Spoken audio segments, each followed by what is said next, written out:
अहम खबर आपको देंगे। बड़ी खबर वाशिंगटन डीसी से। गुज़िश्ता रात आई पाक अमरीका ताल्लुकात के सुनहरी दौर का आगाज़ हुआ। वज़ीर-ए-आज़म शहबाज शरीफ की अमरीकी सदर ट्रंप से वाइट हाउस में ओवल ऑफिस में मुलाकात हुई है। इस मुलाकात में फील्ड मार्शल आसिम मुनीर भी मौजूद थे। वज़ीर-ए-आज़म हाउस के मुताबिक वज़ीर-ए-आज़म ने दोनों ममालिक के दरमियान इंसदाद दहशतगर्दी से मुताल्लिक़ सिक्योरिटी और इंटेलिजेंस ताउन बढ़ाने पर जोर दिया। अमरीकी कंपनीज को IT, ज़राअत, कानकनी, मादनियात और तवानाई में सरमायाकारी की दावत दी। वज़ीर-ए-आज़म शहबाज शरीफ ने अमरीकी सदर को दौरे पाकिस्तान की दावत भी दी।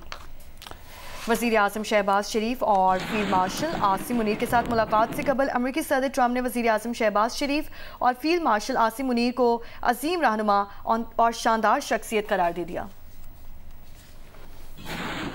Great leader coming. We have the Prime Minister of Pakistan coming and the Field Marshal. Pakistan Field Marshal is a very great guy, and so is the Prime Minister, both. And they're coming, and they may be in this room right now. I don't know, because we're late. And I said maybe they'd like to join they actually may be somewhere in the beautiful Oval Office. Yeah, please, behind you. और मुलाकात के बाद Washington से वज़ीर-ए-आज़म शहबाज शरीफ New York पहुंच गए हैं, जहां अक़वाम मुत्तहिदा की जनरल असम्बली से आज खिताब करेंगे। वज़ीर-ए-आज़म जनरल असम्बली से खिताब में कश्मीर, फ़लस्तीन के मसले, पाक भारत कशीदगी समेत अहम इशूज़ को उजागर करेंगे। मशरक़ वुस्ता में क़याम अमन से मुतालिक भी उमूर उजागर किए जाने का इम्कान बताया जा रहा है।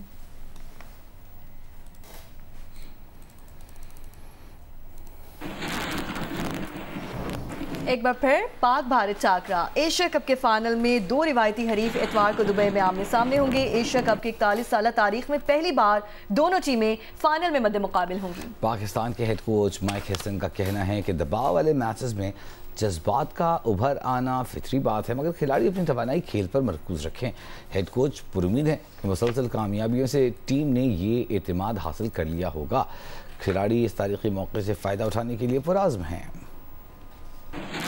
शाहीन आफरीदी की ऑलराउंड परफॉर्मेंस, मोहम्मद हारिस और मोहम्मद नवाज की उम्दा बैटिंग, हारिस रऊफ और साइम अयूब की शानदार बॉलिंग, पाकिस्तान बांग्लादेश को 11 रन से हराकर एशिया कप के फाइनल में पहुंच गया।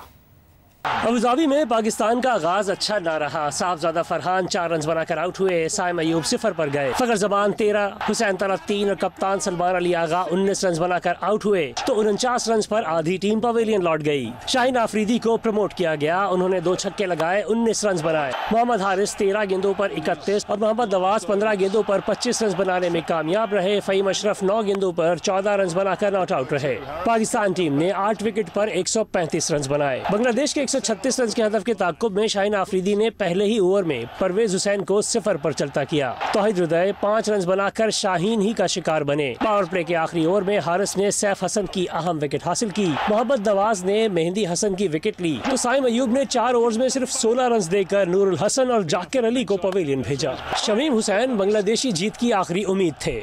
कप्तान ने शाहीन आफरीदी को ओवर दिया। शाहीन कप्तान के एतमाद पर पूरा उतरे। शमीम 30 रन बनाकर आउट हो गए। हारिस रऊफ ने 18वें ओवर में तंजीम हसन और तस्कीन अहमद को बोल्ड किया। बांग्लादेशी टीम 9 विकेट पर 124 रन बना सकी। पाकिस्तान ने मैच 11 रन से जीतकर इवेंट के फाइनल के लिए क्वालिफाई कर लिया। एशिया कप के फाइनल में पाकिस्तान और भारत पहली बार आमने सामने होंगी। फाइनल इतवार को खेला जाएगा।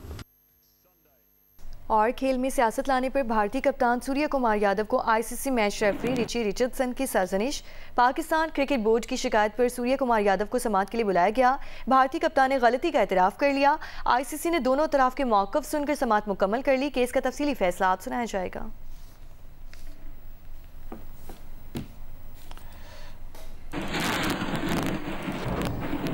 भारतीय ऑपोजिशन जमात कांग्रेस के रहनुमा शशि थरूर ने भारतीय क्रिकेट टीम के रवैये पर सवाल उठा दिया। कहा, अगर हम पाकिस्तान से मैच खेल रहे हैं तो खेल को खेल के जज्बे के साथ खेलना चाहिए। करगिल की लड़ाई के दौरान भी स्पिरिट ऑफ द गेम का मुजाहिरा किया गया, तो अब क्या मसला है? भारतीय टीम को मनफी रवैया अपनाने की जरूरत नहीं। जब खेलने का फैसला हो चुका है तो खेल का जज्बा बरकरार रखना चाहिए। पाकिस्तानी टीम से हाथ मिलाना चाहिए। गवर्नर सिंध कामरान टिसोरी मीडिया से गुफ्तगू कर रहे हैं। वज़ीर-ए-आज़म मियां मोहम्मद शहबाज शरीफ साहब और हमारे फील्ड मार्शल जनरल हाफिज़ आसिम मुनीर की क़यादत में आप सब के लिए अपने दिल के और अपने मुल्क के दरवाज़े खोल कर बैठी हुई है। आज हम हर मुमकिन ताउन के लिए तैयार हैं और उसकी मिसाल मुझे अभी उमर फारूक साहब ने बताया कि सिंध की सारी यूनिवर्सिटीज़ में ये मेरे नौजवान जो कि मुस्तक़बिल वो पढ़ रहे हैं, इंजीनियरिंग की तालीम हासिल कर रहे हैं, मेडिकल की तालीम हासिल कर रहे हैं, कल कोई इनमें से डॉक्टर बनेगा, कोई इंजीनियर बनेगा, और मैं इनके जज्बे की दाद देता हूँ। और ये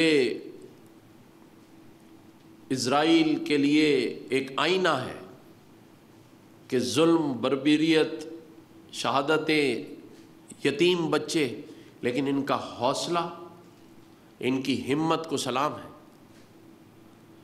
और आज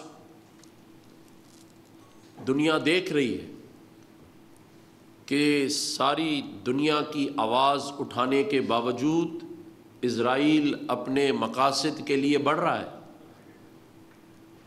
और बहुत सारे लोग खामोशी इख्तियार किए हुए हैं। मैंने बहैसियत गवर्नर सिंध आज से 2 साल पहले सिविल सोसाइटी को बुला के गवर्नर हाउस के गेट पर ये ऐलान किया था कि हमें अगर फ़लस्तीन जाकर लड़ना भी पड़े तो हम इन भाइयों के साथ खड़े हैं। और इंशाअल्लाह ताला हम उनके साथ खड़े रहेंगे। और अल खिदमत फाउंडेशन जो काम कर रही है वो सियासत से बालातर है, उसकी हमें तारीफ़ करनी चाहिए। मैं ख़ुद उनके कई कामों से बहुत मुतासिर हूँ और यही वो काम है जो एक मुल्क की इज़्ज़त, नाम और नबूद के लिए होते हैं कि बाहर बैठे लोग ये कहते हैं कि इस मुल्क में ऐसे इदारे हैं, ये होते हैं कि बाहर बैठे लोग ये कहते हैं कि इस मुल्क में ऐसे इदारे हैं जो हर मुश्किल वक्त में बिला सियासत, रंग व नस्ल काम के लिए आगे बढ़ते हैं। मैं एक दफ़ा फिर अपने तमाम फ़लस्तीनी भाइयों को पाकिस्तान में वेलकम करता हूँ, इनको हर मुमकिन ताउन का यकीन दिलाता हूँ। अल खिदमत फाउंडेशन को भी मैं हर मुमकिन ताउन का यकीन दिलाता हूँ जो हमसे हो सकेगा। हम माली तौर पर, इंतज़ामी तौर पर गवर्नर हाउस के दरवाज़े आपके अल खिदमत इदारे के लिए और फ़लस्तीनी भाइयों के लिए खुले हुए हैं।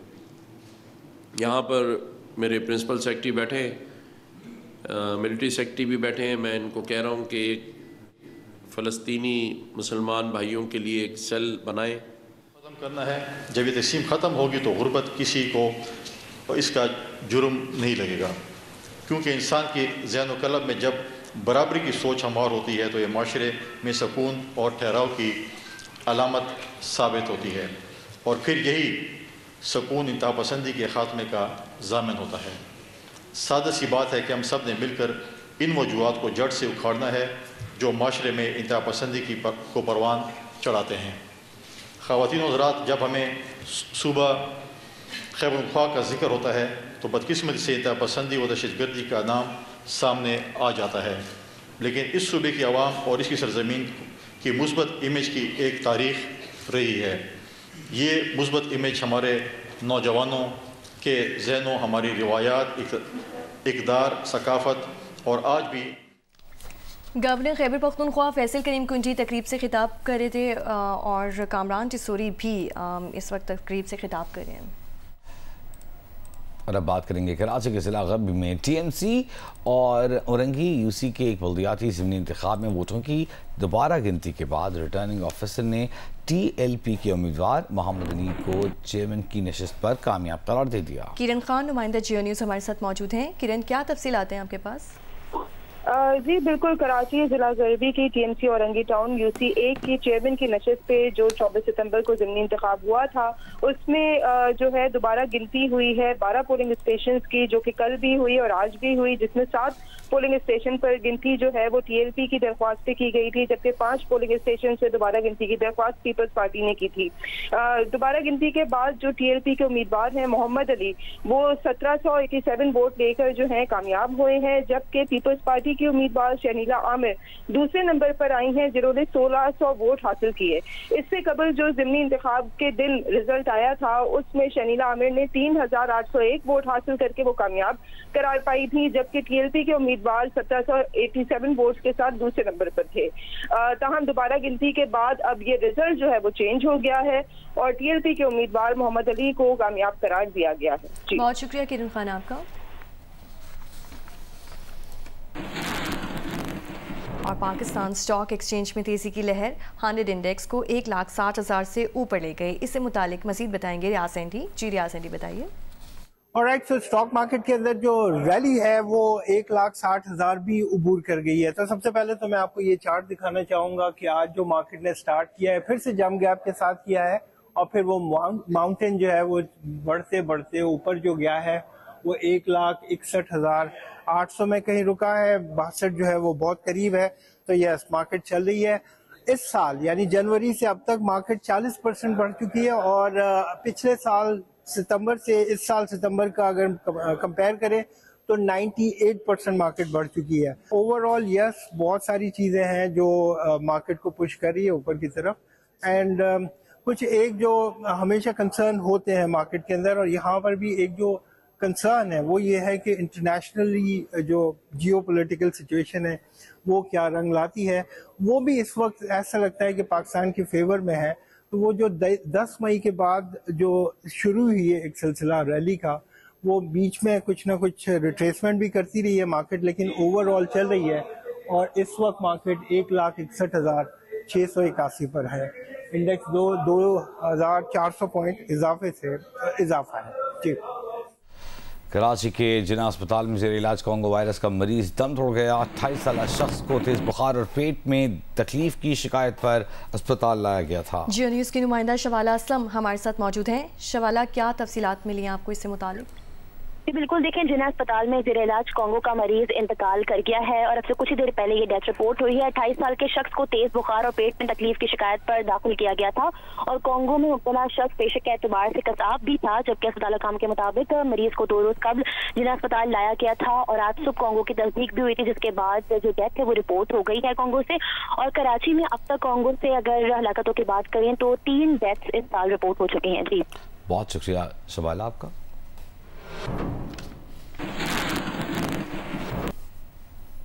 बलूचिस्तान के जिला ज़ोब में गवर्नर बलूचिस्तान की रिहाइशगाह के बाहर फायरिंग से 5 अफराद जख्मी हो गए। पुलिस के मुताबिक जख्मियों में गवर्नर से मुलाकात के लिए आने वाले 3 तलबा और 2 पुलिस एहलकार शामिल थे। जख्मियों को सिविल हॉस्पिटल यूब मुंतकिल कर दिया गया। तहकीकात अभी जारी है। सलमान अशरफ हमारे साथ मौजूद हैं। सलमान, बताइए तहकीकात में क्या सामने आया, कौन लोग थे जिन्होंने फायरिंग की? जी, इस हवाले से जो हमारी मुतलका पुलिस हुकाम से बात हुई, उनका कहना है कि जो फायरिंग का वाक़या है उसकी तहकीकात जारी हैं कि आया फायरिंग कैसे हुई, क्योंकि मौके पर पुलिस एहलकार मौजूद थे और जो तलबा हैं वो गवर्नर बलूचिस्तान से मिलने आए थे। तो इसी दौरान उनके दरमियान तल्ख कलामी हुई और फायरिंग भी सुनी गई, जिसके नतीजे में 5 अफराद जख्मी हुए। तो फायरिंग के हवाले से इस वाक़े की तहकीकात की जा रही है। जी, बहुत शुक्रिया आपका सलमान अशरफ। दरिया सिंध के सैलाबी रेले में कच्चे के मजीद 3 गाँव मूसा जाखरो, अबड़ो जाखरो और इस्माइल मल्लाह ज़ेर आब आ गए हैं। शाहिद सिद्दीकी तफसील बताएंगे। शाहिद। जी, मैं इस वक्त ठट्टा के करीब भाव पूरनदास के हिफाजती बंद पर मौजूद हूँ। आप ये मेरे पीछे देख सकते हैं कि यहाँ पर जो है सैलाबी रेले का पानी इस बंद से मुत्तसिल कच्चे के जो 3 देहात के अंदर दाखिल हो गया है। ये जितने भी यहाँ घर थे ये तमाम के तमाम जो है ज़ेर आब आ गए हैं। कुछ जो मकीन इस बंद के ऊपर मौजूद हैं और कुछ बंद से जो दूसरी जानिब जो पक्के का इलाका है वहाँ अपने साजो सामान के साथ खुले आसमान तले मौजूद हैं। ख़वातीन जो है शिकायत कर रही हैं कि उन्हें कोई इमदाद नहीं मिली है, कोई नहीं आया है। जब हम इंतज़ामिया से बात करते हैं तो वो कहते हैं कि इनका शुमार मुतासरीन में नहीं होता, क्योंकि ये सैलाब से मुतासरा लोग नहीं हैं, ये कच्चे के अंदर रहते हैं और अभी फ़िलहाल जो है इस तरह की कोई सूरत हाल नहीं है जो हुकूमत या इंतज़ामिया की जानिब से मुतासरीन जो हिफाजती बंदों पर मौजूद हैं उनकी मदद की जा सके। जी।